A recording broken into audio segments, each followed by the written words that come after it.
What if the way you spend, save, or stress about money was shaped long before you earned your first dollar? Your parents' money habits, the arguments you overheard, the lessons they never taught you, they're silently steering your bank account today. Stay with me to uncover how your childhood money story is still writing your financial future, and how to rewrite it. Before we begin, this video is for informational and educational purposes only. It's not a substitute for professional financial, psychological, or therapeutic advice. If you're struggling with mental health or financial stress, please consult a licensed professional. Welcome to Awareness Radiance, where we dive deep into the roots of our emotional and spiritual growth. Today, we're exploring a topic that touches us all: how our childhood shapes our relationship with money. Think about it. When was the last time you felt anxious about a bill, overspent on something you didn't need, or froze when making a big financial decision? What if those moments aren't just about money, but about the echoes of your past? I'm going to share a story, some eye-opening insights, and 3 practical exercises to help you break free from old patterns and step into financial empowerment. Let's start with a story.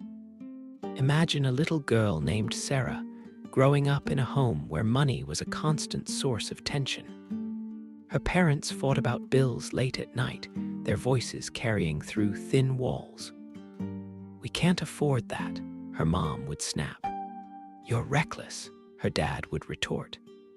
Sarah learned early that money was scarce, dangerous, something to fear. Fast forward to today. Sarah's an adult with a steady job, but she panics when her bank balance dips below a certain number. She hoards every penny, even when it means missing out on life's joys. Does Sarah's story feel familiar? Maybe your childhood wasn't exactly like hers, but we all carry money stories from our past. Maybe you grew up in a home where money was never discussed, leaving you clueless about budgeting. Or perhaps you watched a parent splurge impulsively, and now you catch yourself doing the same. These are the invisible threads, beliefs, and habits woven into us before we even knew what money was. Psychologists call these early experiences money scripts, unconscious beliefs about money formed in childhood that guide our financial decisions as adults. If you grew up hearing, "Money doesn't grow on trees," you might feel guilty spending on yourself. If your parents avoided financial talks, you might feel lost managing your own money. These scripts aren't just thoughts, they're emotional imprints. They show up as stress when you check your bank account, shame when you splurge, or fear when you think about investing. Here's the thing. These scripts aren't your fault, but they are your responsibility to rewrite. The good news: you can. By understanding where your money habits come from, you can start to shift them. Let's explore how with a real example and some practical steps. Let me tell you about James, a 35-year-old graphic designer I spoke with during a coaching session. James grew up in a home where his dad was the provider, always working overtime to make ends meet. Money was tight, and James internalized that he had to work himself to exhaustion to deserve financial stability. As an adult, James was a chronic overworker, taking on too many clients and undercharging for his services. He felt unworthy of asking for more, even though he was barely scraping by. Through reflection, James realized his dad's workaholic habits had become his own.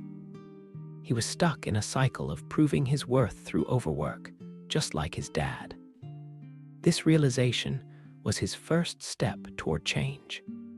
He started small, raising his rates by 10%, saying no to low-paying gigs and setting boundaries around his time. Slowly, his bank account, and his self-worth began to grow. Exercise 1. Uncover your money story, ready to start your own journey. Here's the first exercise.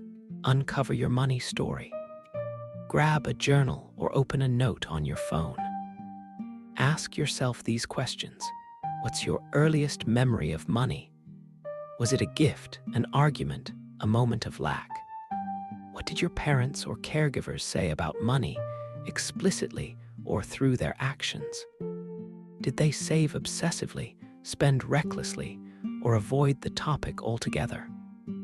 Write down what comes up, even if it feels messy. Now, reflect.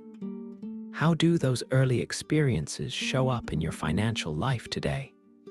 Maybe you avoid checking your bank account because it feels like facing a scolding parent.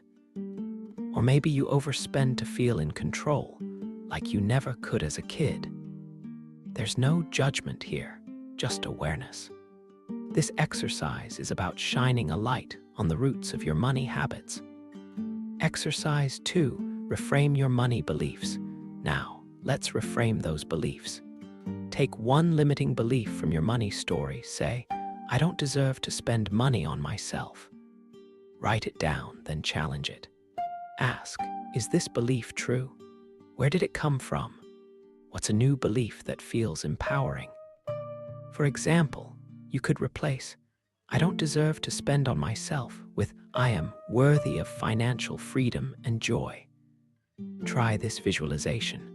Close your eyes and picture your younger self, the one who absorbed those old money beliefs. Speak to that child with kindness. Tell them they're safe, capable, and deserving of abundance. This might feel emotional, and that's okay. You're rewriting the script with compassion. Exercise 3. Take one small action. Finally, let's put this into action. Choose one small financial step that aligns with your new belief. It could be creating a simple budget, setting aside $10 for something that brings you joy, or researching a savings plan. The key is to start small and intentional. Each step forward is a message to your younger self that you're in charge now. For example, if you've been avoiding your finances, try spending 10 minutes reviewing your expenses this week. If you're an overspender, pause before your next purchase and ask, is this aligned with my goals? These small actions build momentum and confidence. Your childhood may have shaped your money story, but it doesn't have to define it. By uncovering your past, reframing your beliefs, and taking small steps, you can create a new financial future, one rooted in empowerment and peace. If this resonated with you, give this video a thumbs up, subscribe to Awareness Radiance, and share it with someone who needs to hear this. What's one money habit you're ready to rewrite? Drop it in the comments. I'd love to hear your story. Until next time, keep shining your inner light.